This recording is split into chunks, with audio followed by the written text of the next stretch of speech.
Hi, I'm Louise Mowbray, founder of Mowbray by Design and your host.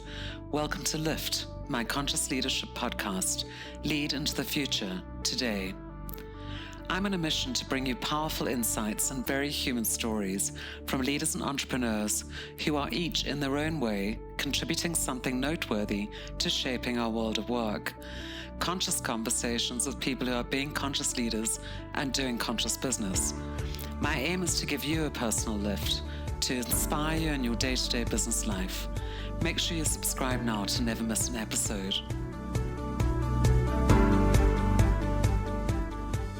On Lift this week, I'll be sharing 3 simple steps to create the future you desire. You've probably been hearing a lot about trends, futures, and foresight. There are some amazing tools that futurists use to create the future, and the one I want to talk you through is a simple 3-step process for you to use in the context of your career and business. Saying this, you can use it multiple times in any area of your life.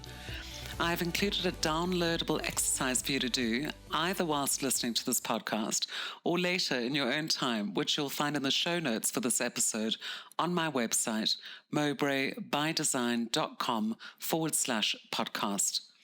Before we get into these 3 steps, I thought I'd give you a couple of tips to clear some of the noise in our day-to-day lives. Today, we're all being bombarded with all sorts of information all of the time. You've probably heard that we're smack bang in the middle of what's known as the attention economy.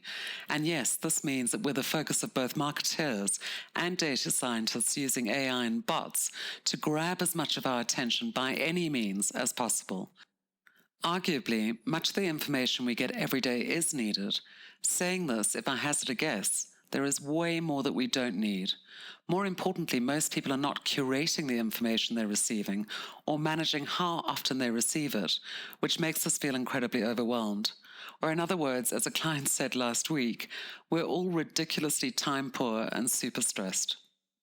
Amidst the seeming chaos, it can be really tough to imagine that we can create the future that we want. We only have so much attention we can give. To get a handle on all of this, curate your external news feeds and alerts and choose the information you want to receive to support your goals. Don't get sucked into other people's stories or dramas. Keep your eyes fixed on the future you desire and make sure wherever possible that you're receiving information and insight to support your vision. And yes, there will be attention grabbers all day long, every day of the year. There'll be political and economic instability, social injustices, difficult markets, tough decisions, cultural shifts in your workplace, and a myriad of things you cannot control. That's life. There'll always be stuff going on. So play your part in consciously doing the right thing in the moment and keep your eye firmly on where you're going.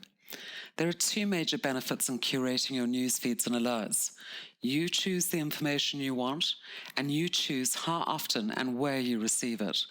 So, do a social and digital media audit and unsubscribe, stop the alerts, get off the platform, change the channel, unfollow, delete. Get rid of everything that doesn't serve you, and then decide on when and how you're going to receive the alerts you want.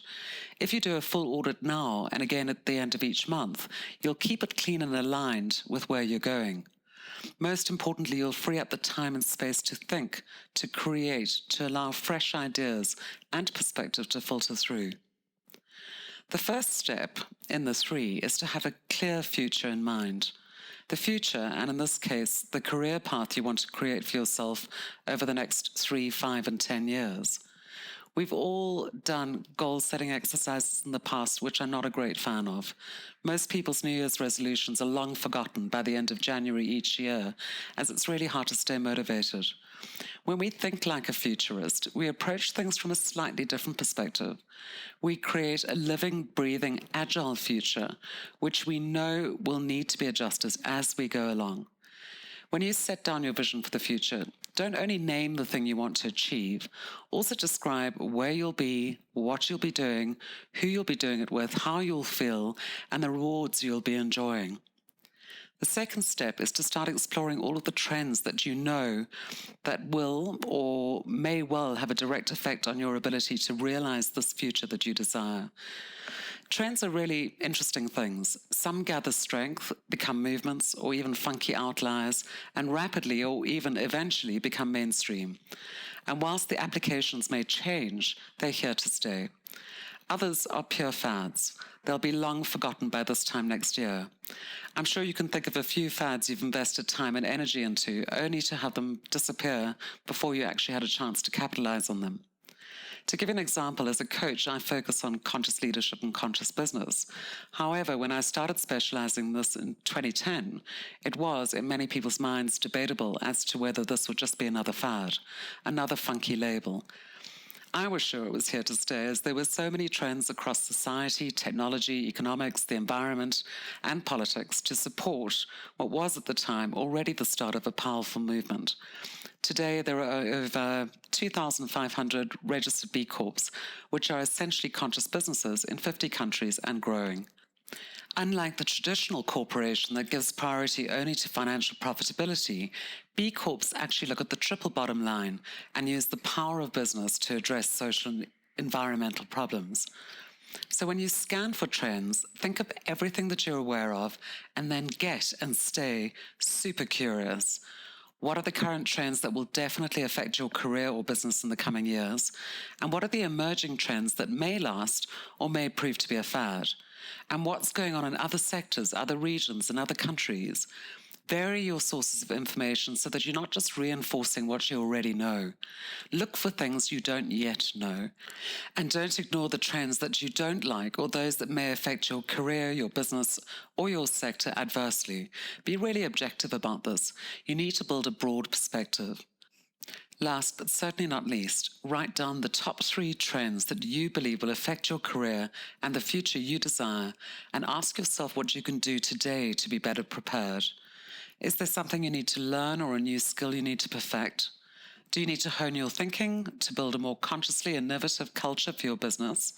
Or perhaps the culture you're working with isn't sustainable for the future you're building. You may need to get experience in a new market, a new country, a new sector. There are a myriad of ways you can start to build what you know you will need tomorrow, today, and then create an action plan to make it happen. We know that any change needs committed action within a given time frame. And think of this as a living, breathing, active thing.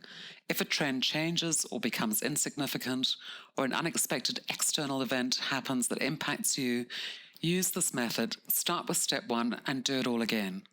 So no, this won't make you future-proof or invincible, but it will give you a real connection not only to doing things on purpose in the here and now, but being in the driving seat of the future you want to create. It will give you the ability to adjust quickly to any changes that come along. I really hope this simple 3-step process has inspired you to look at your career from a fresh perspective. It's really worth taking the time to reimagine your future using tools that are designed to bring it to life every step of the way. As I mentioned earlier, I've created a worksheet for you which is available in the show notes for this episode on my website, mowbraybydesign.com/podcast. And if you'd like to hear more about thinking like a futurist, make sure you also listen to my interview with Charlotte Kemp, which you'll find on the same page. Thank you for joining me on this episode of Lift This Week. I'm delighted you're here. Don't forget to subscribe to the show in iTunes or any of your favorite platforms to never miss an episode. And if you're loving Lift, I'd really appreciate a rating in iTunes or simply share with a friend who needs a lift. You can get in touch with me for coaching or speaking engagements by sending an email to Louise at mowbraybydesign.com or click on the contact button on my site. Until next time, lift yourself, lift another.